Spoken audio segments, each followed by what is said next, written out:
Hey everyone, and welcome to the Aftershow for Peacemaker Season 1. We can officially say there is a Season 2 coming, which is super exciting. I love that they announced that yesterday ahead of the finale. We're very excited to talk spoilers. Spoilers, warning, warning, warning. If you haven't yet watched today's episode, come back later and join the chat then. But yeah, we're going to talk all about this crazy finale. I cried a lot. We were just talking about that. I had to put makeup on to cover up my red face. I was crying so hard this episode. We're going to get into it. We're going to talk about it. But before we do, my name is Tessa Smith. You guys can find me everywhere Mama's Geeky at mamasgeeky.com, all social media. Here on YouTube, I do have my reaction to the finale up already as well. KB, why don't you let everyone know where they can find you? Yeah, you can find me on social media at the Lady KB. That's TheLadyKayB, Instagram and Twitter only. And you can also follow me on my YouTube channel through the lens of Lady KB. I post interviews from the many outlets that I work with. Awesome. And James, how about you? Yeah, you can find me at Jam White on Twitter, at Jammer White on Instagram, at my Substack, which is jwrites, WRITES. It's very early. Forgive me if I can't speak English. And yeah, also on the pages of Empire Magazine and Empire Online, and sometimes on the pages of SFX Magazine. That's where you can normally find me. Awesome. And then we have a lovely guest returning. John, why don't you let everyone know where to find you? What's up, everyone? You can find me at The Roca Says on Twitter and on Instagram. The Outlaw Nation on Twitch, and that is the name of my outlet, The Outlaw Nation. You can find it at youtube.com/John Roca Says. Talk about all this stuff. It's definitely going to review this one with my crew of people later on today. But, you know, I'm excited to be back for the finale, so thanks so much for having me. Of course. Yeah, there's a lot to talk about, and I listen, we're not going to go in order because I need to talk to James real quick. Listen, Eagley failed. What happened? Talk about it. I'm sorry. I'm gonna have to correct you there. I'm gonna have to correct you that massive defamation on Eagley's character. I don't think he failed. I think he delivered the helmet to exactly where it needed to be for dramatic purposes. That's the story, and I'm sticking to it. Yeah, okay. He kind of screwed up. He's Eagley. He's an eagle. As they constantly debated during the episode just after it happened. Peacemaker really doesn't know the full extent of his abilities, which isn't everything. You know, the little guy flies off. He's always bringing dead possums back. That's basically his thing. Eagley's about the Eagley life. Eagley for Eagley. Yeah, he's not always going to do it. He's like a cat. He's like a cat of an eagle. He's not always going to do what you tell him to do because he's an independent man, an independent woman, an independent child. He's just independent, is what I'm saying. So yeah. I'm still Team Eagley, even if he didn't quite do the job. You're right. It was all for dramatic effect. It was just what was all, what we needed for the rest of the episode. Yeah. But so before we dive into the rest of the episode, though, do you guys feel like they stuck the landing, right? All too often, you get to the final episode and the ball drops. Personally, I thought they absolutely crushed the finale, making the whole season perfect. The way they tied in so many things that were sprinkled throughout the season into this episode and callbacks. But KB, what did you think? Do you think they stuck the landing? Yeah, well, first, let me just say, James, if you ever want a career as a publicist, clearly you got the spin down for Eagley. So maybe you should start there. But yeah, no comment. But yeah, I actually do think they stuck the landing. And I wonder if, and this is just my mind, I wonder if they didn't know that they were, going to get picked up for a second season. So they made sure to tie up all of the loose ends quite nicely. That is something that I do miss from a lot of season finales that we have nowadays. So I am very grateful, that they tied everything up. I thought it was a really, really good season finale. I thought it came full circle. And honestly, I think that the character growth and development for everyone, maybe, well, I'm not going to say everyone, maybe not Vigilante, because I think he remains the same throughout the course of the season. But everyone else, I feel like, has like a massive growth spurt, so to speak, through the season. And I thought that was really lovely to see. Yeah, absolutely. I love that. John, did they stick the landing for you? Yeah, and I'm going to tell you something. They really had to stick the landing because they went out there with a number of storylines within this season, and I was worried how they were going to be able to pull it off and put it together. I mean, you compare it to the most recent season of the Book of Boba Fett that finished, which didn't, for me, 100% stick the landing, and also tried to tie up all the loose ends, try to leave you in a better place. Didn't quite get there as organically or as naturally as I would hope that I was hoping they were going to get. This did. This, as KB pointed out so astutely, they figured out what storylines they had to wrap up in a certain way that made sense with their style of the show. I think that was really important. If you were expecting something completely different from what they built to you through all the characteristics, through all the interactions, through all the style of James Gunn, you were in for a disappointment. He absolutely ended this exactly with his kind of humor. I mean, the whole raspberry stuff at the beginning with poor Adebayo, everything with the butterfly stuff, even having that moment where Peacemaker can actually go along with the butterflies and understand the Val situation. He doesn't. He sends poor Adebayo through that big ass moth or caterpillar, whatever it is. And so you get those little moments and then the interactions, but then the reason those emotional beats work at the end, we're wrapping everything up, is because of how these people are so themselves. And yes, they grow, but they stay still foundationally who they are. So the way they wrapped up the storylines, to me, organically made sense by what they had presented in the first episodes, and I loved it. And they just absolutely stuck it, and especially that Justice League ending, Sweet Mary Mother of God. I was going crazy, and I loved all of it. I really loved all of it, and it was great to see how strongly the team is very much a team. Walking in slow motion or walking in regular motion, they are very much a team. Yeah, I love seeing the bond that's been solidified slowly throughout the season, all the way into this episode. It's perfect. Fantastic storytelling, like we said. Yeah. James, how did you feel? Did they stick the landing for you? Yeah, definitely. I have to agree with both John and Kay about this. It was pure James Gunn all the way. It was keeping everything that had been going. It didn't suddenly become, oh, we need to do a big action finale where it's just that. I mean, there was action. Don't get me wrong. It wasn't like the all, amazing out of the world sort of like super action that some people might think he would go for. It was more just absolutely in keeping with character, absolutely in keeping with the story as it's been going along. Some wonderful grace notes for pretty much everybody. I mean, again, he doesn't forget that everybody needs their little moments of growth, their little moments of payoff, their little moments of everything. I loved Leota doing what she does at the end regarding her mom and everything like that, and even little tiny moments like John sitting down at his desk and having the photo of the 11th Street kids, all together laughing and being happy and everything like that.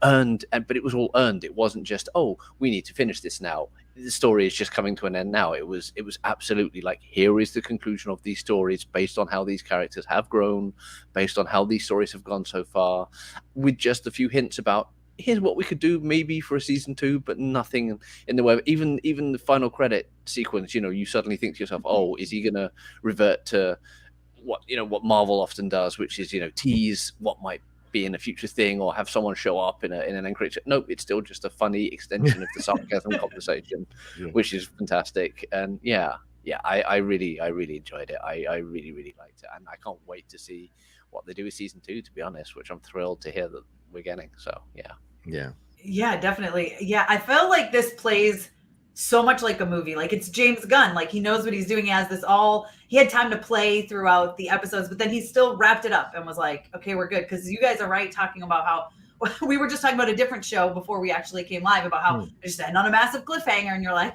what are they doing? So it's nice that perhaps it is because they didn't know they were going to get a season 2, but it's nice to feel like we have a very cohesive story that played out, and everybody had their moments to shine, which is fantastic as well. It absolutely stuck the landing for me. It made this season a complete 10 out of 10, 5 out of 5 for me. There's nothing I can nitpick to even bring it down a little bit. It's just so pure James Gunn, which I loved. But let's talk about the beginning of the episode. They start off, because James loves to do an emotional roller coaster, right? So the first thing they start off with is an absolutely hilarious, just Leota is trying so hard to apologize and they are not letting her apologize. Just raspberries. Then Vigilante joins in. And, there's still even that little bit of heart of it too, though, where she says, you like, stop, like, you've got to let go of this, right? You've got to move on for yourself. KB, how did you feel about the opening of the finale? Yeah, I mean, I'm glad that it picked up exactly where we left off from the penultimate episode. I knew that it would be really hard for Peacemaker to forgive her immediately. You know, I said that last episode. It's very clear that, you know, his feelings were hurt because he did think that they were friends, and she set him up, and that's just the reality. So he's not really actually trying to hear the reason why he got set up. He's mostly just like, oh, well. And so here it is. You need to sit with this. But what I like, again, and I've said this, you know, kind of the entire after show, is one of my favorite things about this show are the parallels between him and Leota when it comes to their familial relationships and how honestly damaged they are. And so I feel like, you know, when she's having that conversation with Peacemaker, she's really talking to herself about not allowing, you know, their parents' decisions to define who they are any further.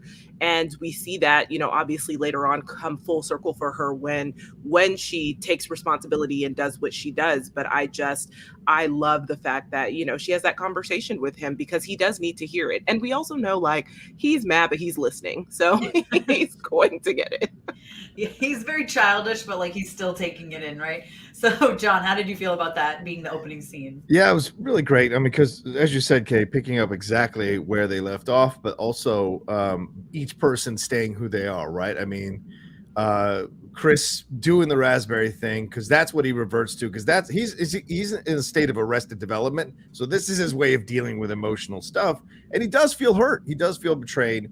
That's why he's doing the raspberry thing, because he doesn't want to deal with the fact that she hurt him, and she has to kind of bear through. And you know, and isn't that a microcosm? Isn't that women sometimes have to deal with men's infantile stuff sometimes in order to get to finally delivering the message? All right, are you done being an idiot? Now here's what I'm trying to say. Listen to me. And having his best friend join in, which is always the worst nightmare for anybody in a relationship when the best friend joins in to kind of come after you as well. So I like that they had that dynamic, but she pushes through. As you said earlier, KB, the arc, right? She understands this is who Chris is. This is what Chris is going to do, but I'm still going to say what I need to say because I care about him. And so I'll deal with the madness of it or infantile nature of him to get to the absolute point. And he has an explosion of anger because he doesn't know how to deal with his emotions. So he's going to unleash them like a child would. So it was a great kind of beginning to understand, okay, they are becoming friends, even though on the outside this looks ridiculous. They are figuring out how to communicate with each other and deal with each other. And Vigilante, of course, he hasn't learned a damn thing. So he's perfect in that way. No, yeah, I think like Amy said, I think he's the only one who didn't, he didn't evolve this season at all. He's the same as he was at the beginning, and I love it. James, how did you feel about this opening scene? Yeah, it's such good fun. It's such good fun, and you guys are completely right about the whole Chris sort of evolution. This is him learning to sort of put aside the child side, even though he's still very, very, very damaged from how his dad raised him, everything to do with his brother. I mean, we see these little flashbacks. We see what happens later on in the episode with the dad and everything like that. And it's also then just Vigilante still being an absolute moron because he is fantastically that way. And he just does not get it. He just does not understand the nuances of like grown up human communication. He's still some teenager, basically. I think he sort of impacts Chris in certain ways because they're both teenagers in some ways, but he's just the stupid teenager that will not grasp anything. And he's sat there being like, oh, I thought we were having a great like friendship going along, and now we're doing this, and now the fart noises, and it's just, it's fantastic. It's funny, but it's so thoughtful and so heartfelt at the same time, which basically can sum up the entire show. Yes, that's a great way to sum up the whole show. You're right. And then so when they reach their destination, I love how. I'm telling you, so as soon as Leota made that phone call and she's like, couldn't you bring in the Justice League? I thought for a second, does this mean they're coming? Did anybody else think, oh, maybe this means they're going to appear or no? Yeah, I mean, like, I heard it and I was just kind of like, oh, okay. You know, I kind of brushed it off because, I mean, Waller is not trustworthy in any capacity, but like also, did she really want to bring in the Justice League to clean up a mess that she made was kind of what I was thinking. So I was like, yeah, she's probably definitely not going to do that. Yeah, I thought a new crew was going to show up or something, or maybe some other people. And so, I thought maybe she'd be like, oh, you're going to send them? I don't know. So the fact that it was in the air, just hanging in the air, I like that. But I mean, I don't imagine Waller has that much pull with the Justice League necessarily. So I wasn't sure how that could work. But then again, they did show up. So, You know. I know. Yeah, I heard the name and was like, oh, but then I was also kind of like, maybe it'll be people from like the Suicide Squad, like maybe Bloodsport will show up, or Right. James, did you think at all this was a possibility? Honestly, I was kind of blindsided. I don't know if it was because it was watching it, post midnight and everything like that, but I mostly thought it was going to set up what they actually did in that sort of opening sequence where they get more references to superheroes Yeah. and their horrible, hobbies or tendencies, and the whole My Little Pony thing is just and of course we had a callback to the Aquaman thing, which I thought was going to be it. Basically, I did not expect there to be a full on callback to it, which we will discuss shortly. But yeah, I gotta admit, I was really impressed. It felt like James Gunn being very subversive and very sort of like, you might expect it, but I'm just gonna make a joke about it for now and then leave it as a little breadcrumb for down the line, and boom, huge cameos, which I was really impressed by. So yeah. I was fooled. I have to admit, I'll put my hand up. I was fully fooled. Well, it was definitely a good surprise. I was sitting there like, now that they mentioned that, does that mean, and then forgot about it 5 minutes later, like you said, they made the joke and you kind of feel like, oh, that was the lead in, that was the point. But so they line up the helmets and they start discussing the helmets. And he brought the scabies helmet with him, just in case, right? You never know when you're going to need it. And the anti-gravity one just goes up in the air, and I'm sitting here going, what the heck are they going to do with these? They mentioned the torpedo one, and I went, that's going to come later. It's going to come back. But KB, how did you feel about them setting out all the helmets? And of course, we talked about it a little bit, but Eagley not really delivering his helmet where he was supposed to. Listen, those helmets are always hit or miss, right? Yeah. Like, for everyone who uses them. So when they were lining them up, I was like, this could go really wrong or it could go really well. I mean, honestly, you just never know with the helmets. I will say this, James here has infiltrated my mind so much with Eagley that I put more faith in him than I should have. And so Vigilante's point when he said, you really overestimate, like your biggest flaw is that you overestimate Eagley's capabilities. That's kind of where I was. I thought, okay, Eagley is definitely going to understand in the midnight hour. And instead, Eagley just kind of goes off and does what he wants to do, which is just drop it, probably because he was thinking this is far too heavy and I don't care to be carrying it anymore. And there we are. So, I mean, honestly, I felt like the torpedo one would come back. And I know we're going to talk about this later. I didn't expect, for who to be wearing it to actually be wearing it. But I definitely felt like it was definitely going to come into play. And you know what? I'm disappointed in Eagley. That's mostly, what I took away. John, how about you? What did you think of the helmets? And did you have faith in Eagley? Did you think he was going to pull it off? Oh, sure. And let's go through this thing. First of all, I love the helmets. I love that they brought him back. Remember, the helmets were the issue in the last episode, how he was being tracked and everything. So they're still remember, if we're picking up right where we left off, we're still dealing with him having shot his father. It says he committed patricide, shooting his father in the head. So what is that PTSD like? What are the ramifications of that for him emotionally? And then you line up the helmets, which are symbolic, because I think his father built the helmets, right? Am I wrong on that? So yeah, there it is. And it's also symbolic in that they don't all come through for him. Like, and some of them take off when he isn't thinking about it. Some of them, and so it's so interesting. And then handing the helmet off to Eagley. And by the way, great technique by James Gunn to use the helmets, because that's laying up the plot points that you're going to see, or the moments that you're going to see, and why, what's driven by the helmets, all of it just brilliant. It could be done terribly, and he does it so perfect. Having the anti-gravity one but float away is just perfect, because this whole show has been about, we're going to do this and it's going to work out, and something always goes wrong and they have to troubleshoot the situation, whether with a chainsaw or something else, to figure it out. So I thought that was perfect. But then the Eagley situation I thought was a nice little nod to man versus nature. You cannot trust and you cannot dictate what nature is going to do. Eagle is an animal, is an element of nature. It will do what it wants to do. The fact that he even got it to pick it up and go far away was a miracle within itself. So I thought that was perfect timing for him to do that. And I had no issue with Eagley doing that, because he didn't get them in this mess. He's quite fine living and doing his thing. So I don't think he has a responsibility to anybody, and he dropped the helmet where he felt he needed to drop the helmet. Ain't nothing wrong with that. So, yeah. Yeah, James, I know you talked about Eagley, but how did you feel about the whole helmet scene? And then if you have anything else you'd like to say, a rebuttal for Eagley, go right ahead. Like, I can't completely defend Eagley. I mean, obviously he's an eagle. He's gonna do what he's gonna do. I loved though that it was set up as they did again the James Gunn subversion thing. They've got the whole triumphant music. They've got the whole Eagley's doing it. Eagley's doing it. He's like, oh no, he's not. He's off on his own little thing. He's gonna probably go. He probably saw something tasted. He didn't want to go and hunt, and he's off to do that. Plus, I'm sorry. There's an incredible, massive alien threat going on with creatures that are bent on sort of attacking humans and even given their stance later, they've clearly killed a load of humans, and they've got all this sort of interstellar machinery, and they've got loads of weapons and everything. I think Eagley made the smart move. He just gets out of there. He's like, see you kids. I gotta look out for Eagley. Eagley gonna Eagley. So yeah, but no, the hell helmet thing is great because as John and Kay said, it really does set up what probably is going to happen.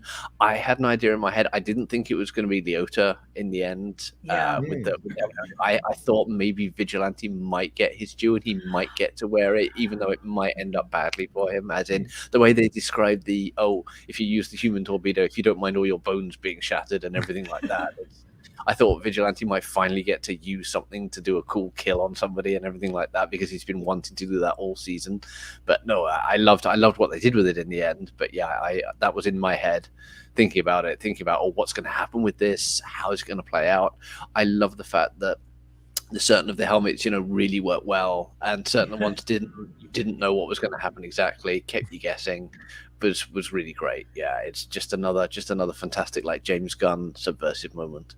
Yeah, and then after Eagley drops the helmet, everyone kind of goes off. They split up to search for the helmet, and I love that they all kind of had like their own little conversations. Right? We've got Economos and Vigilante talking about ants and fish, which I was like, when he's like, yeah, but do they have that many in the same place? I'm like, yeah, the ocean, they do have a lot of fish together in the same place. Vigilante, I don't know what you're thinking about.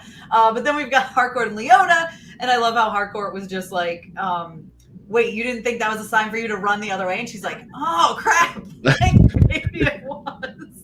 That was great. And then, of course, with Peacemaker, the ghost of his dad shows up, which I love that they just didn't end it, that he killed his dad at the end, because that's obviously not what would happen. He's got to be dealing with this. And this is something that it looks like possibly will, continue into a season 2 with the way things ended with that final shot.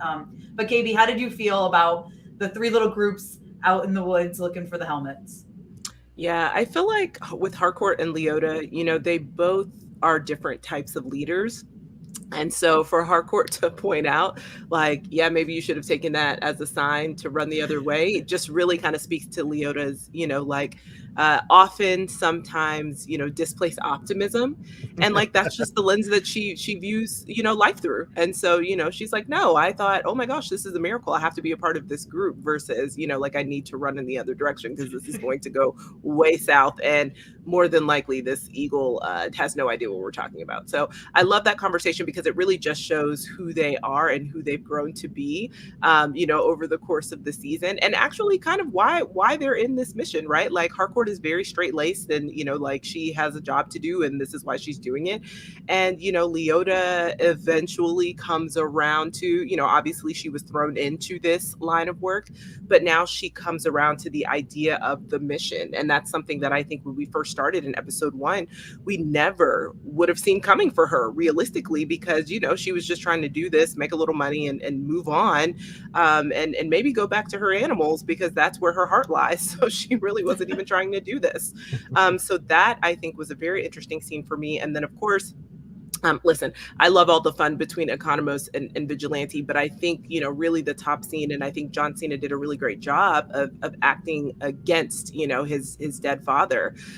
He has so much trauma, and I am really, really glad that James Gunn didn't just drop it, because this is an extra layer of PTSD, as John said, that would go along with this. And he carries so much guilt from his brother's accidental death that of course he's going to carry guilt from his father's, intentional murder. Like, I mean, like it makes the most sense that he's going to be struggling internally with this, and, that it would be really hard. So I am hoping, because obviously, like, there's only so much that you can do. And I think this was like 46 minutes, right? Like, there's only so much that you can do in that amount of time. And so obviously he will not be fully healed from the trauma of killing his father. So I do hope it's something that we continue to see addressed moving forward in season 2.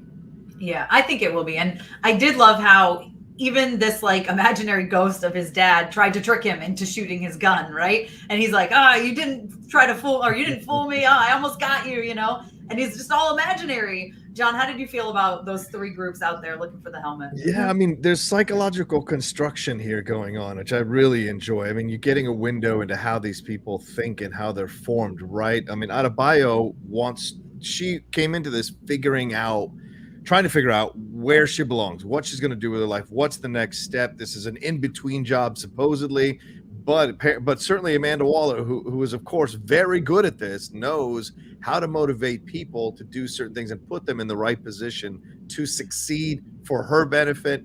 And I think she saw in her daughter the possibility of her being good at this. And remember, later when she grabs the guns, she says, because I'm good at this shit. Mm-hmm. I think her natural impulse, it was subconsciously to go and be a part of this, whereas Harcourt's, because she's probably been, as we saw a couple of times in the past episodes where dudes are hitting on her or whatever, she stays away from toxic situations. When she sees danger, it's not that she doesn't fight, she won't fight, she will absolutely fight, but if she doesn't need to and the signs point to not being a part of it, she will absolutely walk away and not be a part of it. So you're seeing the different mentalities of everybody. And of course with Vigilante and Economos, that's all about Economos wanting to be part of they're both guys who have been kind of excommunicated in a way, so finding a little camaraderie with each other but still arguing about the circle of life. And Vigilante constantly moving the goalposts, I think, is hilarious and speaks perfectly to who he is as a person. And then we get to Peacemaker, which I think is great because it reminded me of that scene in Adebayos after his father has died.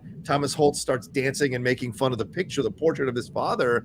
That's what happens. I mean, all of us have our parent stuff echoing through us, or judging us, or talking to us, or that little voice inside our head going, "Do you sure you want to do that?" Or "Oh, see, you did do that. I knew you were going to do that. It's what you've done in the past all the time." So that's the stuff we all go to therapy for, and it's a whole cottage industry because we got to figure it out. So all of it works so well for us to understand who these people are instinctively and get to know them even more in what would normally seem to be like throwaway conversations. We actually get to know them even more and how they're constructed. And yeah, Chris, I mean, he's half crying, half angry at the whole situation, and her hardcore seeing it. I think that makes her care about him even more because she sees how actually damaged he is from all this situation, and it leads to the finding of the helmet. So in a way, it kind of all works out, and Eagley is redeemed, in my opinion. James, how did you feel about all 3 of those conversations?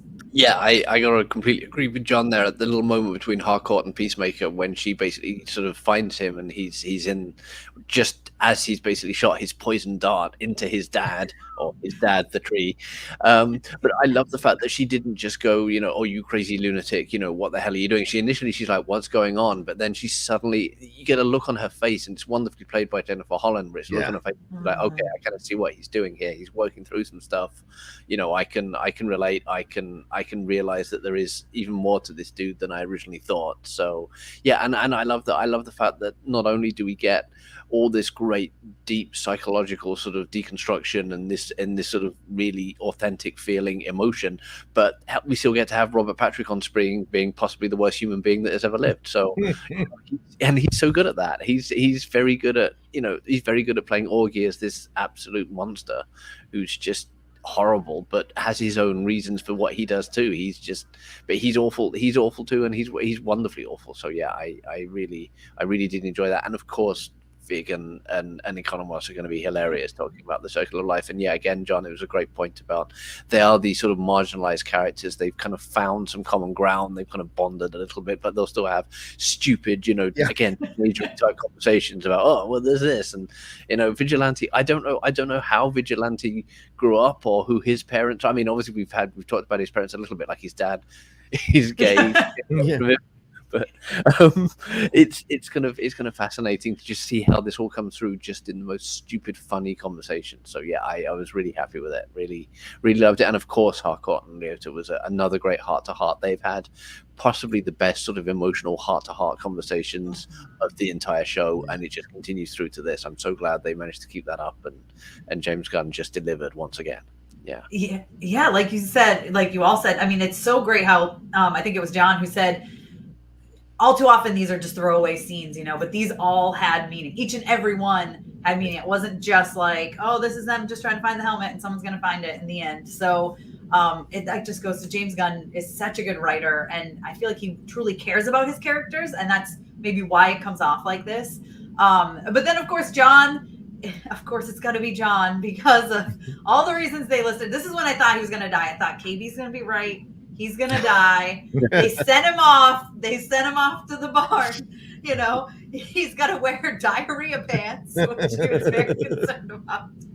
And then he ends up seeing the cow. He has to confront that he dyes his beard. I mean, it's a whole thing for poor John. KB, how did you feel? Did you think he was going off to his death here?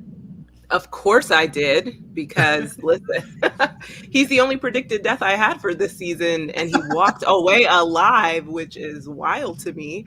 Yeah, no, I 100% thought, oh, well, here we go. Let's just go ahead and send him off into his death. And honestly, when all of the butterflies descended on him, I was like, oh, this is it, which also just gave me like all of the Walking Dead zombie apocalypse feels, like that whole scene where they're just on top of him. I was like, oh no, this is it. And then somehow he makes it out. Listen, Economos must have a little luck on his side, because I truly was like, this is the end for you. And in the midnight hour, the sonic boom really does do its job and truly saves him. So, I mean, obviously he does not leave unscathed. Obviously he's injured because, again, like I've said before, he has no real combat skills. So you can't expect him to just, walk out of here all A-okay. But, he is alive and he does have breath in his lungs and lives to see another day. So I shocked is the word that comes to my mind, because I truly thought he wasn't going to make it. But you know what? I appreciate his character growth as well. He started off being so scared and literally just being the man behind the computer for so much of this season. And we see the evolution of him going out. Now, granted, in this particular instance, it was not his first choice to go. He kind of drew the unlucky straw.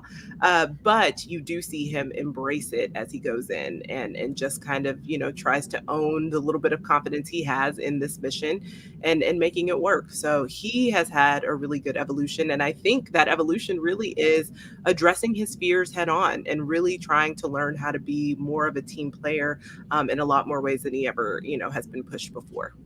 Yeah, Steve's been so great in this role. He's so good. And, again, it's another slow arc that just comes all together in that moment when he has to talk about dyeing his beard. My heart was breaking for him. I was like, oh no, they're going to make him admit that he does it. And then talk about why. And he's like, because I'm lazy and I don't make enough money. And I'm like, this poor guy.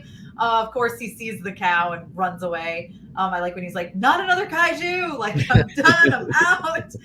John, how did you feel about this whole scene with Economos going in there and then having to admit that he dyes his beard? Yeah, I went in wide open into this season, or wide open into the finale too. I didn't expect anyone to die, but then again, I wouldn't have been surprised if people died. But Economos would have been an interesting death for sure, considering all the hell they've put him through the entire season. And people need to remember, in context, he was kind of a jerk in the Suicide Squad. So remember, he had the cockiness when he was behind the computer desk and he was there in his element. He was sarcastic and making fun of them and that they're dying in the first wave or whatever. So he has his impulses to, when he's in a position of power, to be kind of jerky. And remember at the diner scene there, he's kind of enjoying making fun of him and the Eagley and all this kind of thing. So he's got a little bit of the impulse. So to see him getting stripped away, and then you see the reason he does that is because he's actually a pretty hurt guy, a very sensitive guy, and he's had to kind of adapt a certain way of existing in the world. And so you get a little more of that here, where, look, if you want to be part of the team, this is where you're useful, because we're out in the woods. there's no technology here other than these helmets, and a walkie-talkie. So you're going to have to put up something or some skin in the game to be a part of this team if you want to be a part of the team. And he does. So they put him in the security guard outfit, which is great, isn't it? Someone who craps their pants now gets it clean so that someone else can wear it to walk through. It's so perfect. And his nervousness, his interaction, I can't remember the name of the actor there, but his interaction with the deputy or the other detective is great there, the back and forth. And so funny, the simple approach to it. I have to pay this bag right inside. Like, okay, all right, good, that's fine. But then his running out of the kaiju thing was, of course, great. Another great reference to the Suicide Squad. But the beard thing, and this is what I meant at the beginning we were talking about, and KB mentioned as well, the idea of wrapping up storylines. They wrap up both the ridiculous and the vulnerable, which I think is brilliant, right? Later we'll get Aquaman screwing the fish, but this is the wrap up of the whole beard thing. And they focus on Cena's face, on Chris's face, as he's hearing Economos talk about all the different reasons, the nuanced reasons. It wasn't one reason. There were multiple reasons why he dyed the beard and what it symbolized to him. And how many people think they're getting away with something that they're doing to kind of protect themselves or how they look or whatever. And because no one mentions it out of respectfulness or politeness, they think that, oh yeah, no one notices it. I'm getting away with it. I do look younger. I do look better. But him realizing it because of Peacemaker's just constant battering of him about it really broke him down. But then there's a strength in the vulnerability. There's a strength in admitting it. There's a strength in his saying why he did the things that he did, which I thought was great. And then leading to him getting a broken leg and crawling back onto the battlefield to give the torpedo helmet. He is the unsung hero of this whole thing. If there's no torpedo helmet, there's no Adebayo going through that caterpillar. So he's essential even when you don't think he's going to be essential. And he comes through no matter what, shooting people up, beating people up, slamming the truck into people, or throwing the helmet onto the battlefield for Adebayo to use. So I loved everything they did with Economos in this episode. And the chainsaw was him too. I mean, the chainsaw, right? Exactly. Yes, he's so it's yeah. I love his character. I really do. James, how did you feel about just the end of his arc here, but also the whole dye beard thing, which I truly loved that emotional moment. It was fantastic. It was great that I love the fact that he didn't then turn into just a traditional cliche sort of stock. Oh, I'm just going to be the action hero now. It was still lame. Yeah. It was still absolutely emotionally correct for him. It was so great that he's he's the guy that you can turn to in a pinch, but he doesn't want to be the guy you turn to in a pinch.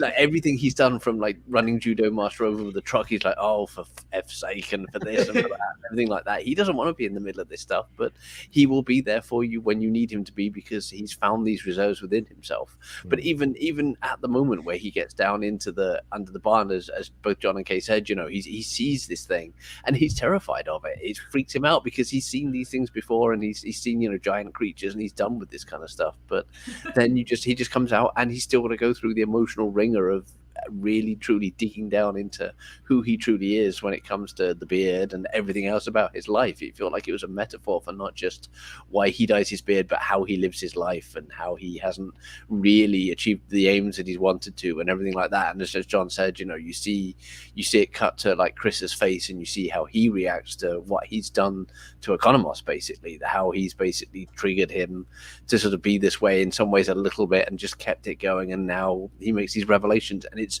revelations in the middle of a really dramatic, like big, just about as an action scene is about to kick off, and it's so well done. It's so deeply layered, it's so deeply nuanced, and I can't get enough of it. It's so well done compared to some other shows recently that have tried to look into characters. There's no comparison. It's just great. It's just really, really good. Can I one more thing? The idea that Chris is watching how his bullying has affected Economos right after the death of his father, and his father's bullying has affected him. It's there. It's not overtly there, but I think his looking at the ground, his kind of analyzing thing, is him coming to that realization how much his father has affected who he is as a person. So I thought that was I don't even think it's just with him, right? Like, I think what Peacemaker is doing is when he hears Economos share this story about his beard and like all of those hardships, I think he's also just thinking like transparently, okay, everyone has gone through something. Like, I think he's always lived kind of in his own mind for a while, you know what I mean? And just thinking like, I had a really messed up childhood, which he did, but he wasn't really necessarily thinking about how other people had messed up childhoods in any other way. And I think it finally clicked to him like, oh, human beings go through a lot of things, not just me. Like hearing those things, you know?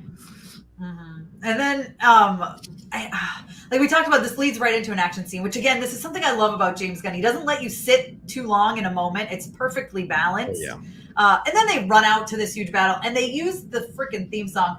I was so happy that they threw that song in there. That whole scene, I was like, they've trained us to smile every time we hear that, I think, and be like excited and hyped up whenever we hear that. So to just put that over this big, massive, crazy battle, I thought was a brilliant move.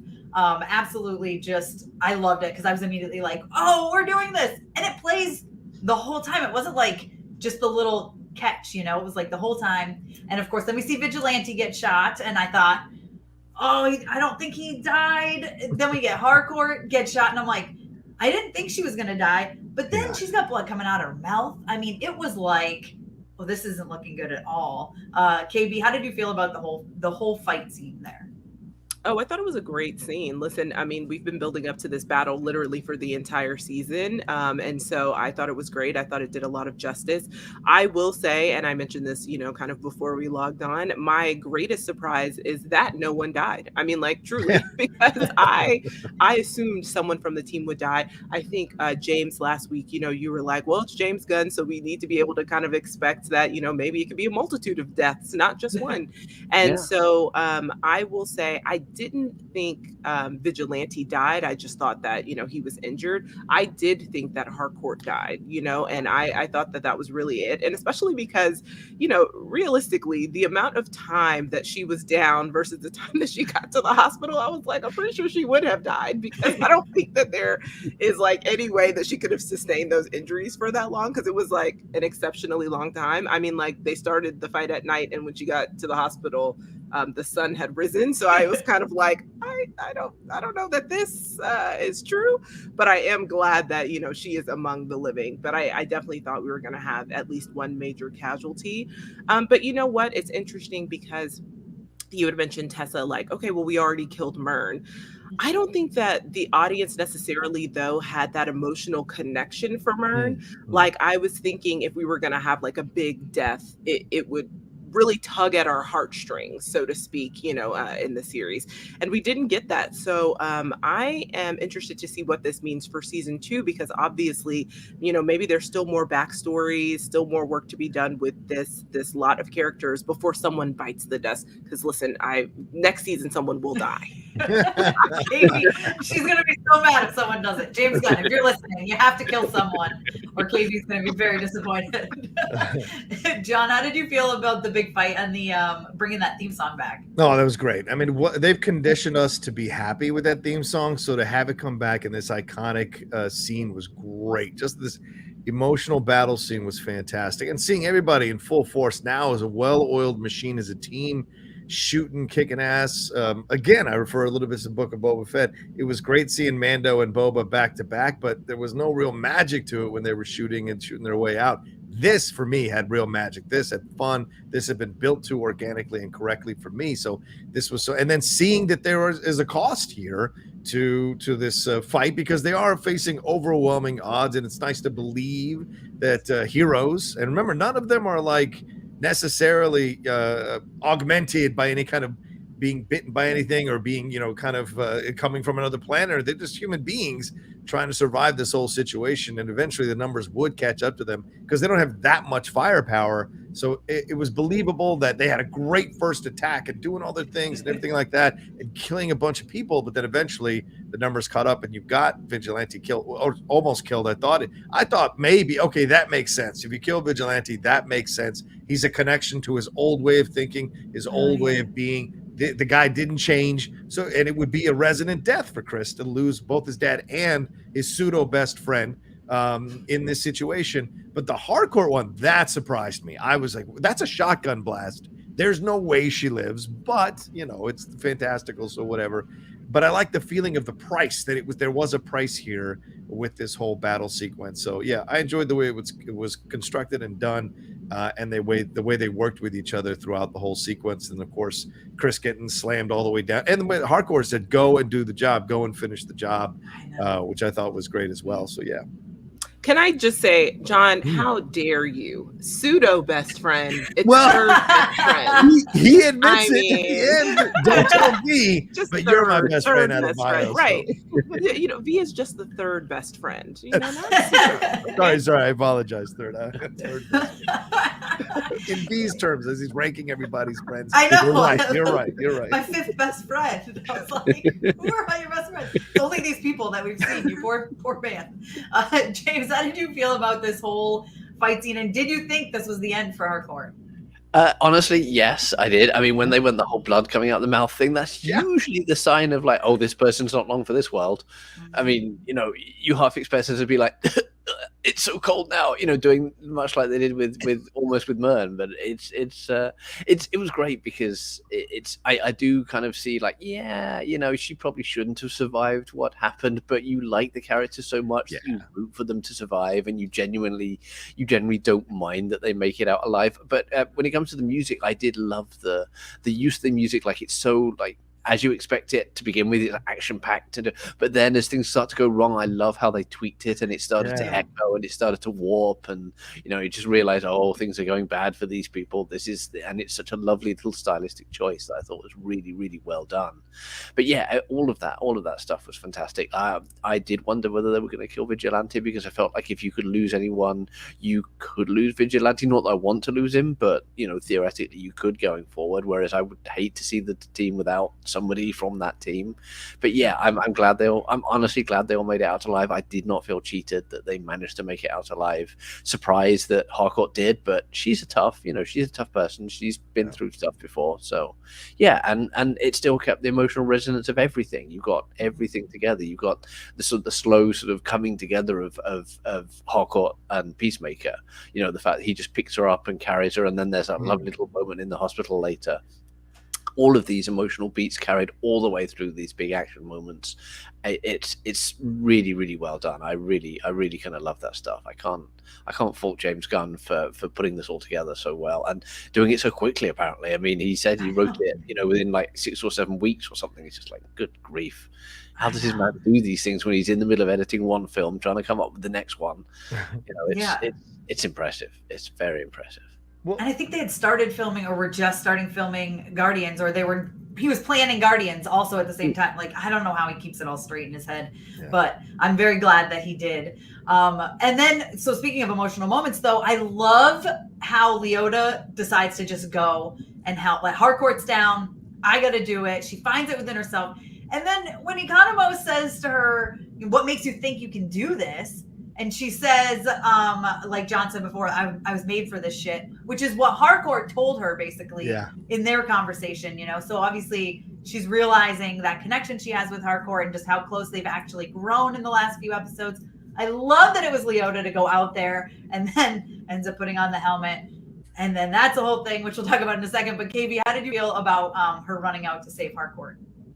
Yeah, I think, like you said earlier, Amanda Waller does a really good job of picking people. I mean, she does know, that is a skill set of Amanda Waller, how to pick the right people for the right job. And so obviously the person that knows Leota best is her mother, having grown up with her, having maybe raised her. I mean, I don't know if that's what we could call it, or even if that's confirmed, I don't know. But I mean, considering the fact that, Amanda Waller lives a very complex double life. So, who knows what that really looks like.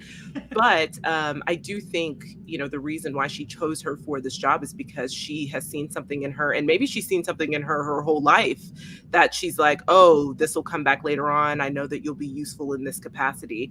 But Leota never truly kind of believed that. And she always views herself as being radically different from her mother. And yeah, they have some differences, but I do think they have a lot of similarities too. And Harcourt notices that, especially once she's brought into the fold and is privy to the knowledge that, like, this is Amanda's daughter. I think even before she knew it was her daughter, she saw some things in her, like, yeah, on paper, you don't have any transferable skills. Like, that's clear. But there is something in you that I know is going to be useful and in this particular mission.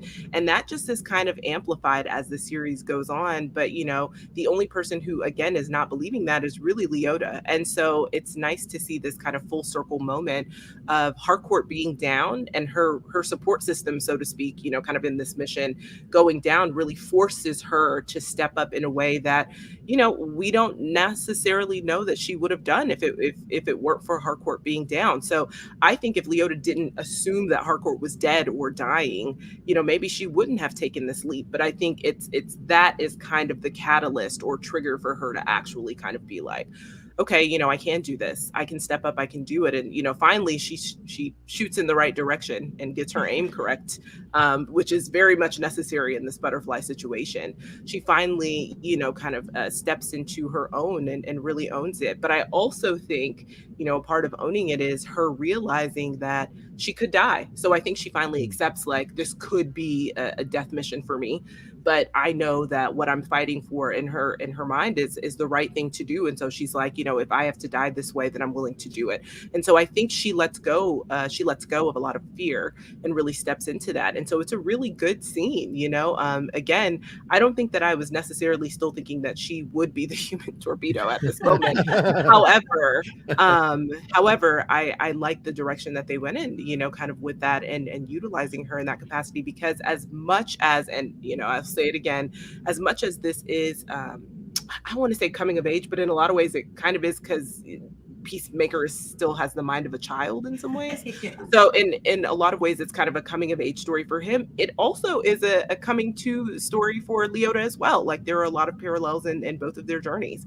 And so, we get to see her finally stepping into the type of leader that she wants to be, but also I feel like was always destined to be.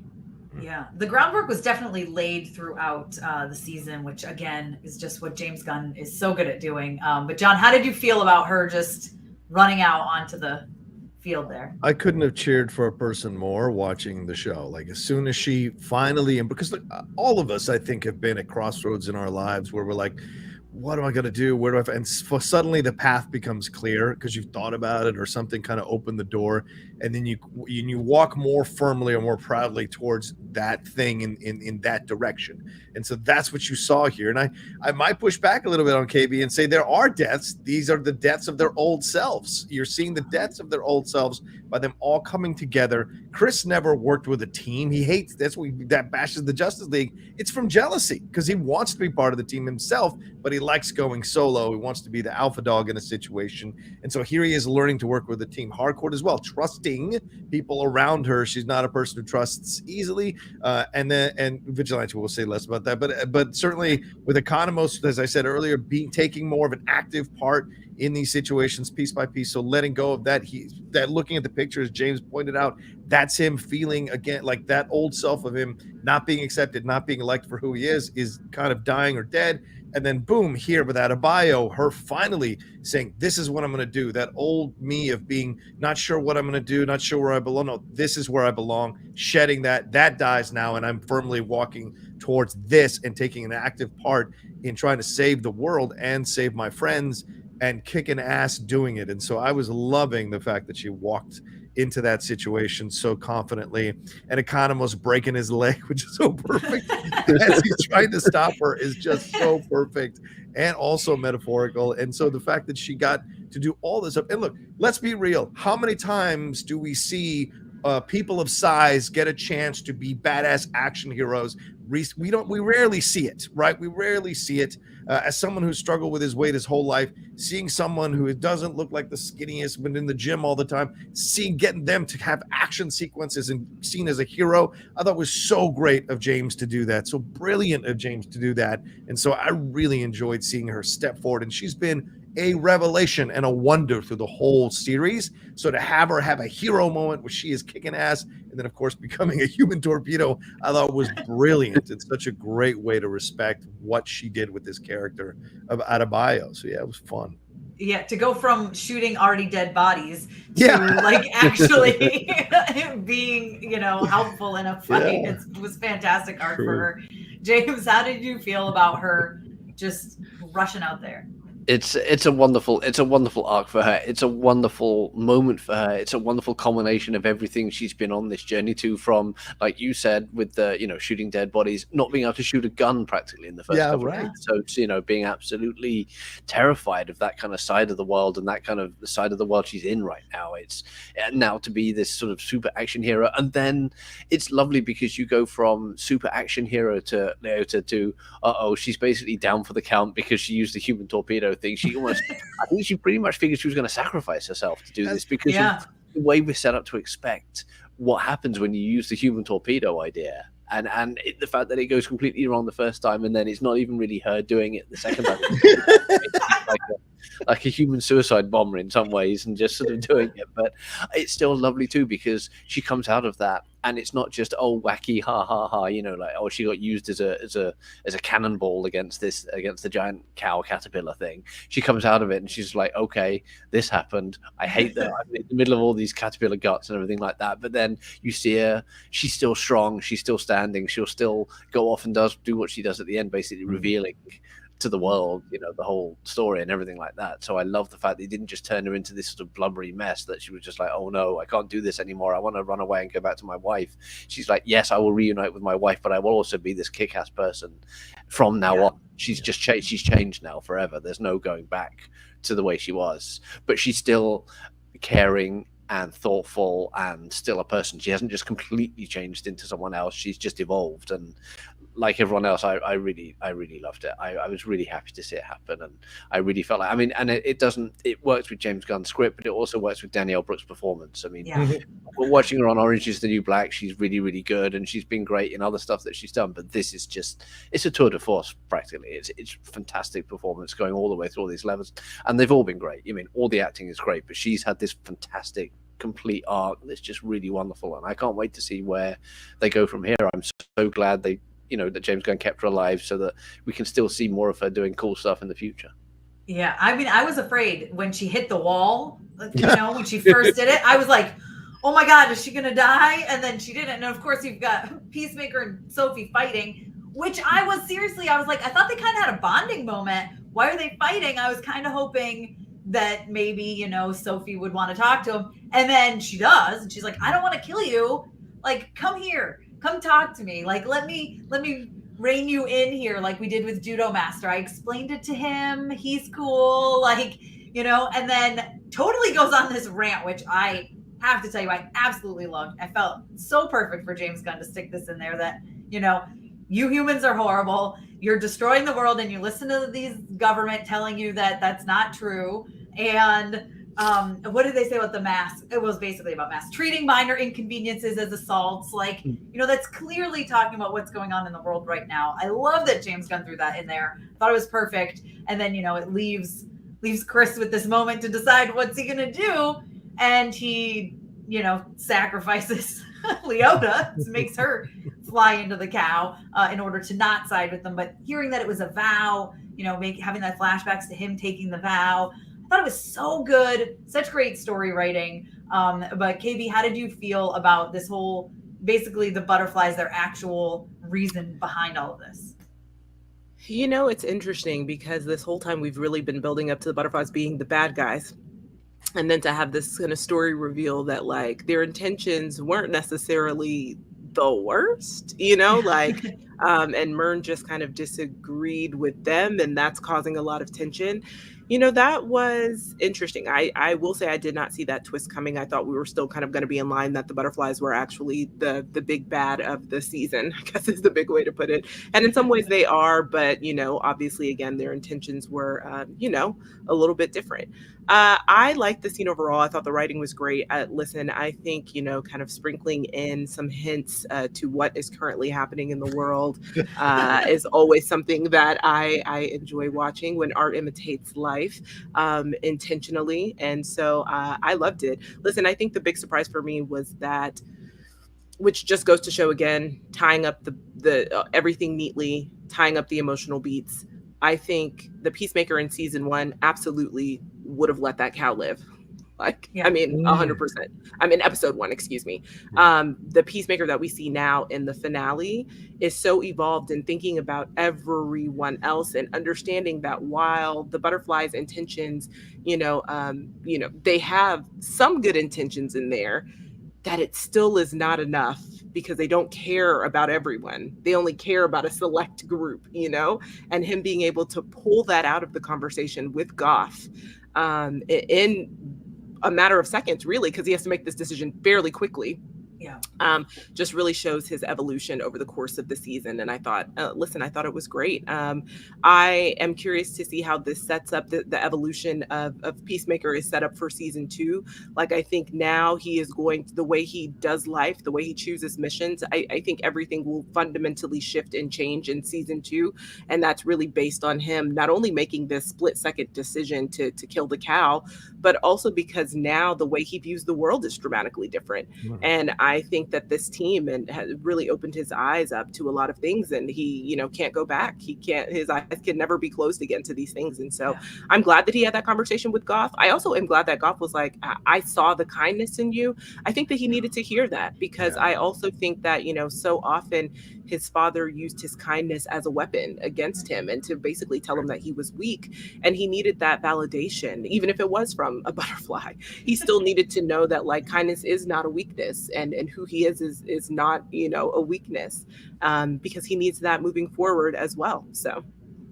Yeah, I love that when she's like, thank you for feeding me and thank you for being nice to me. I was like, oh, you almost feel for her a little bit, even though, like you said, their intentions aren't all bad, but like they're still killing a whole bunch of human beings. So, John, how did you feel about the Butterfly's actual reasoning? Yeah, I mean, come for a superhero show, stay for the philosophical and political discussion that pops up in the random one. I thought it was, and look, no matter what side of the political spectrum you're on, you can take that speech and go in one direction that still fits your narrative of how you politically see the world. So I thought it was a really brilliant thing for him to throw in there. Remember, James was almost canceled himself, so I wonder how much of this was layered into putting this in here. And it wasn't overt, it wasn't on the nose, even though it was out there. It wasn't about necessarily him, it was about overall this idea that, and you can make, look, you can make a case, and not to bring the other brand in, but Thanos kind of felt that same way too. I'm going to make the decision for you all because you all can't seem to figure it out. And some people, there are shirts. Thanos was right. There are shirts, there are coffee mugs, there are things.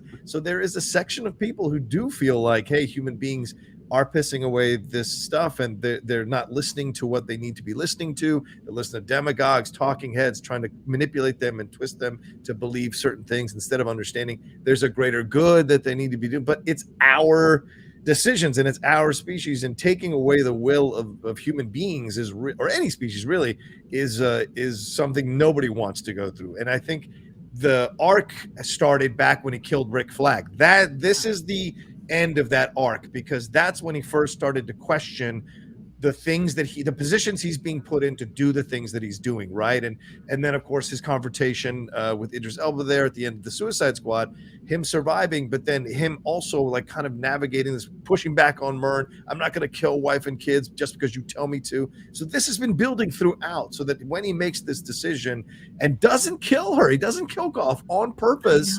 He kills the sheriff, but he does, or whatever, that captain, whatever he is, but he does not kill her because of that tender moment that you both brought up here, where she strokes his face and says, thank you so much. That was genuine. Thank you so much for taking care of me. So she thought, because I've been in the glass listening to your interactions. Remember, it was there while he was crying and slapping himself and having all these breakdowns. So it knows him to a degree. To use that logic with him in that moment, I thought was really smart writing.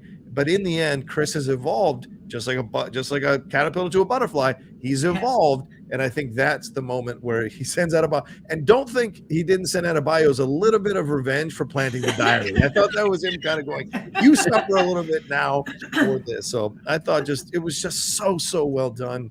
When we get to that moment, when moments like that can be played so badly or directed so cheesily, it worked so well here in this sequence. Yeah, it's perfect. I did feel a little bad for the cow, like a little bit. I was like, this poor creature, like, I feel like it was brought there against its will, hooked up to these machines, and like now Starro, brought against its will. Yeah, exactly. It's very Starro. You're right. There are a lot of parallels, I felt like, but I'll allow it because I think it's done well and it's different enough. James, how did you feel about, what the butterfly's true intentions were? And did you feel bad for the cow too? I did. I mean, this poor thing. He doesn't really know what's going on. I don't think it's quite as sentient as the butterflies are, and it's mostly just being mistreated by everybody. I mean, it gets set up in an underground space. It gets milked by these butterflies, and then it gets basically a lady shot through its stomach. I mean, who wants that? No one wants a lady shot through their stomach if you're a giant caterpillar cow alien thing. But yeah, but the underpinning of everything to do with the butterflies is great. I had a feeling there might be some sort of talk about that, about the, we're not so different, you and I sort of, here's our reasoning for everything, here's our thing. But I love the fact it wasn't just, I need to try and, it didn't come across as, I need to try and distract you while we get on with our evil plan, or I need to talk to you about this. It is, as John said, it's all rooted in the fact that she's been there while he's been having all of his emotional stuff. She has this connection to him, and the connection continues because, as we see at the end, he's let her live. And she's just hanging out with him and like getting some amber and everything like that. Now, of course, how long she's going to live now is a question, because I'm guessing if she's the only one, there's probably enough amber to keep her going for quite a while.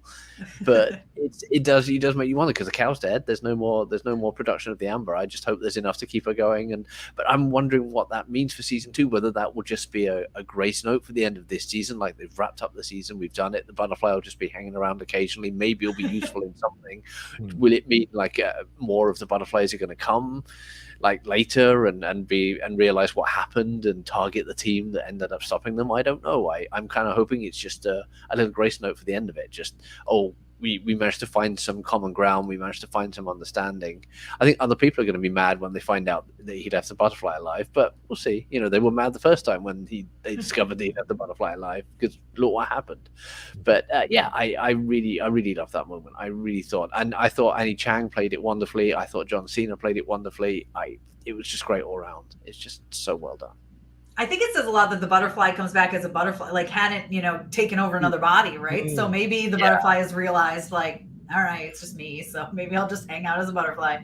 But of course, we're getting to probably one of the most exciting parts of the episode here. As they leave, they're walking out, which I did love the whole slow walk, kind of in comparison to the slow walk, like when they were ready to go, leaving the vet, right? They're like, yeah, we got this. This was a lot more defeated, so to speak, of them carrying hardcore, and it's very emotional. You're kind of thinking, is she going to die?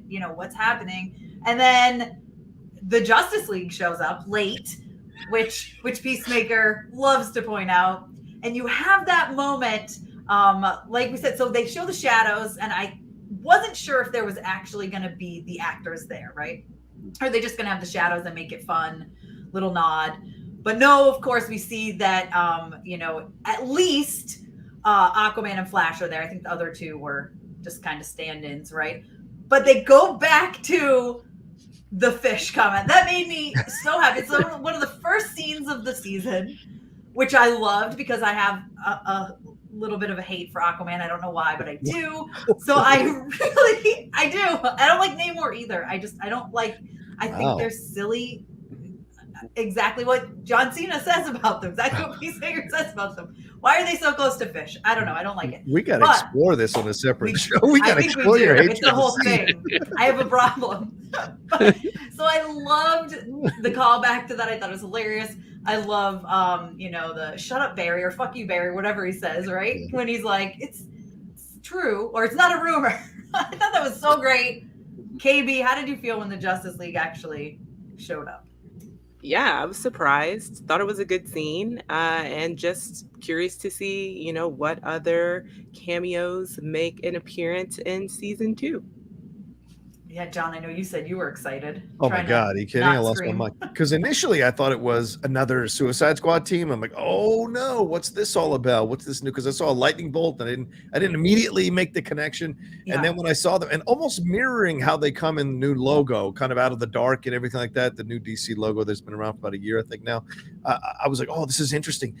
Oh man, having Superman in the shadow, having Wonder Woman in the shadow, that tells you right that we haven't decided where we're going with one character, and we couldn't afford the other. So we're gonna have Jason, we're gonna have Ezra come in, because Momoa's always been so great about playing Aquaman, because he's like he's happy to be a part of it. He's happy to do anything for James, for people involved in certainly Zack Snyder, and now with James Gunn. So him willing to be a part of this exchange, and it's perfect. Because remember, they built that dynamic in Justice League with Barry and Arthur kind of going back and forth with each other. So to have it come back in this way was great. And I love him taking a little bit of the piss out of Arthur, but it's true. It's like, fuck you, Barry. And so it's great. All of it was so perfectly done.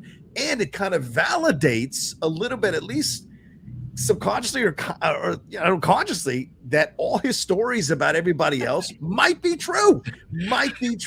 So we even throw a little bit of the boys into this. It's a little more R-rated than people think. And I thought that was genius. So now you have to reevaluate everything Peacemaker has said, because remember earlier when he was going off on the Green Arrow and the Brony stuff, people were like, oh, he has a fantastical story for every superhero. Don't listen to him, blah, blah, blah. And now, because he was so late, it was so perfect for him to dismiss them that way. It does kind of reaffirm that he does see them as equals and does kind of criticize them and does maybe know this inside dirt about all of them, which I think is brilliant. The way he just walks by them, like they don't even stop to say hi. They're all just like, "You're late." Like, I mean, to be fair, they are late. It's too late. So what is the point? I mean, in his mind, he's like, "What is the point? I'm busy, and now I have to, take Harcourt to the hospital and see if we can save her because she's been out here for 12 hours dying." So. James, how did you feel when the Justice League showed up? Yeah, honestly, I thought when they showed up as shadows, I thought that was going to be it. I thought it would be like, oh, that's clever. We'll just have the outlines. We know who they are. We know who they're supposed to be and everything like that. And then it cuts to like Momoa and Ezra Miller. I'm just like, wow, they actually got them. And again, I think it's gone through my mind at least 2 or 3 times watching the series. It's mostly like, DC let him do this? Yeah. Yes. It's like, these are like, I mean, Aquaman's like $1 billion character, and the Flash is very popular, and they've got his movie coming out. And I get that there's the tiniest bit of like cross promotion kind of thing, being like, oh, Aquaman's coming soon, the Flash has got a movie coming out. But good point. Yeah, but they've have him talking about the fish thing, and Barry like agreeing with everybody and being like, yeah, that's true though, and like taking the mickey out of it. It's just, I loved it. I really didn't. I think my jaw actually dropped when I saw that it was actually Momoa and actually Ezra Miller as those characters. I thought it was enough. It was enough that they just had the Justice League show up late, their shadows, that's fine. But then boom, it's actual Momoa, it's actual Miller. It's just, I loved it. I was really impressed with that. I was really impressed that they would show up for like literally 2 minutes. They probably were on set for like half an hour and just like, oh, let's just go in the costumes, let's go and do it. And it's great. It's such a resolution to everything, as John was saying. Everything that Peacemaker says about these guys and has these theories about these people and talks about this stuff. It's fantastic because it just keeps that line going and really, really makes it well. So yeah. Yeah, it's so great. And like you guys said, I didn't expect it to be them. And then when it really was them, and then I think after my head, I was like, oh, well, they are kind of filming, right? So maybe it was easy enough if they were in the same area, just pop over, say this line. Like you said, you're probably on set for half an hour, right? But I'm just so glad that they did it and that DC let them do it, because like you said, James, like I feel like they're pushing the envelope here quite a bit. Something that James Gunn loves to do. But wrapping the season up, the emotional roller coaster, we get so much happening just in the final few moments. We have, Harcourt. We find out that Peacemaker's been sitting there for days, because obviously since she was basically dead, like KB pointed out, for like 12 hours, she takes a while to recover. So it's been a few days. He's been waiting. We have them kind of have that moment together. We also see her fighting to walk again. So she's definitely, got a long journey ahead of her, but at least she's alive. And then Leota is just like totally calling her mom out, like, hey, we're going to open an investigation. She's been, doing all this immoral stuff. Task Force X, it's been going on for years, just doesn't even care. Love that we got to see Amanda Waller's reaction. Obviously not too thrilled. And like we talked about earlier, Economos putting that picture of them out, just... And then that little judo master showing up, eating flaming hot Cheetos. And crying. Was perfection. KB, how did you feel about everything being wrapped up here? Can I say one thing? The entire time I was watching Judo Master, I was like, just don't touch your eyes. Like, as soon as he started crying, I was like, please don't touch your eyes because this is going to make it so much worse. Yeah, I'm curious to see kind of what happens with Judo Master in season 2, because we literally just left him crying in a field with some flaming hot Cheetos. And I'm like, there has to be more that comes of that. So yeah, super interested about that. Obviously, the power dynamics have shifted a little bit between Amanda and Leota. And so, Leota essentially being a whistleblower in public and being like, this is what happened. This is Amanda Waller and she's my mom. I mean, trust the press are having a field day, but I am curious to see kind of what this means moving forward because, again, Leota is actually better at this than she anticipated. Yeah. So what does that mean moving ahead in season 2? What does this look like for her? Because she was the reluctant leader and now look, she is actually stepping into it in more ways than one. So I'm glad we got a reunion with her wife. I think we've talked about this multiple times on the show, yes. How, we felt like her wife was really underutilized. So maybe this means more for season 2. But yeah, I'm curious to see what that means. And then, of course, Harcourt, she has a long road to recovery ahead, but it seems like Peacemaker will be by her side to help her out, to help her through those situations. So I'm curious to see what their dynamic looks like as we press ahead. Now, something you didn't mention was how Vigilante just jumped out of that window. Oh, yeah. I was like, sir, you can't actually just remove your IV and jump out of the window and think life is going to be okay. But maybe it will for him because things always seem to work out for him in the craziest of ways. But yeah, he just jumped smooth out that window with, no gear on or anything. And honestly, with his bum showing because he had on his gown and he just left. And it was like, where are you headed exactly? Where you just decided your treatment was over. So yeah, hopefully he's okay. I mean, we do see him in Peacemaker, playing around with setting that car on fire and things of that nature. So I guess he's fine. But is he though? Because, you stopped your treatment short of its course. And so, what does this mean long-term for you, Vigilante? Truly. Again, Vigilante hasn't changed the entire season. He is the same.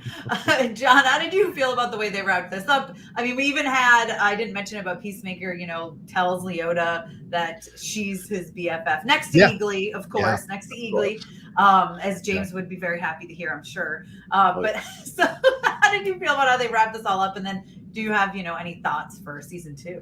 Yeah, I mean, I love the way they wrapped it up. I thought it was great. Having Adebayo really step into her power even more so. Having the quick cameo from Viola Davis with the what the F, I thought that was great because I think she is going to eventually take over this. And Viola is big. Viola's moving. She'll be doing a bunch of other things. You've got to have somebody there who might replace Viola. And why not her daughter? Maybe a different approach to Task Force X. So I love that possibility as something we can start moving towards in season 2.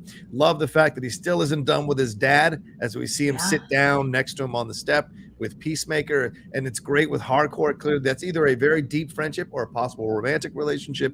We'll see where they go with that. But I like seeing a little emotion from Harcourt there in that moment. That was really sweet, and that's well earned. The show earned that tier, and I thought that was great so much. So, yeah, Vigilante, no surprise. And don't be surprised when we find out that he is altered in some way because he seems to be able to take an incredible amount of beatings, and he has no problem. And that wasn't the first floor he jumped out of, by the way. So no, he went right down.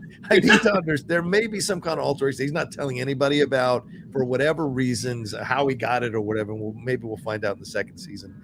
But yeah, I love the way they wrapped. And Economos, even as if kaiju weren't enough, sending him to Belle Reve is not going to do any favors for him either. So we're going to see what he encounters there. But him looking at the picture, that's a really so to me, ironically, with all the madness, all the craziness, all the goofiness, and in this series, to have it end with these really sweet emotional beats, but still have a little bit of like the stuff with Peacemaker's dad to kind of linger over everything. I thought was brilliant. And will we have a little Eagley versus the butterfly jealousy in the second season? I wonder about that as well, mirroring the Vigilante situation. We shall see. But yeah, great ending, and I'm looking forward. And it was no accident they announced the season 2 the day of the finale. So I'm very excited to see where they're going to take these characters and who else is going to come into their world. Yeah, John brings up a new game, Kaiju or Belle Reeve. Yeah. Right. Really? James, how do you feel about how they wrapped it up, season 2, and would you like a little Eagley butterfly rivalry going? I can see that happening. I just want to make the point that it's all wrapped up. All the other characters get their stuff, blah de blah de blah de blah, emotional stakes, blah de blah, whatever. You know what the final shot of this show is? The final shot, it's Eagley looking straight down the camera. Is that not the filmmaker saying, "Here's the most important character in the show. This is who you should be focusing on. Forget all that human nonsense, whatever, blah de blah de blah de blah." It's Eagley because he's off getting his thing. He delivers one last possum, to wrap us up for the show. Here you go. Here's the thing I've delivered for you because I'm the best. And then boom, Eagley. So yeah, no, I really did love how they wrapped it up though. All the emotional stuff was dealt with so well.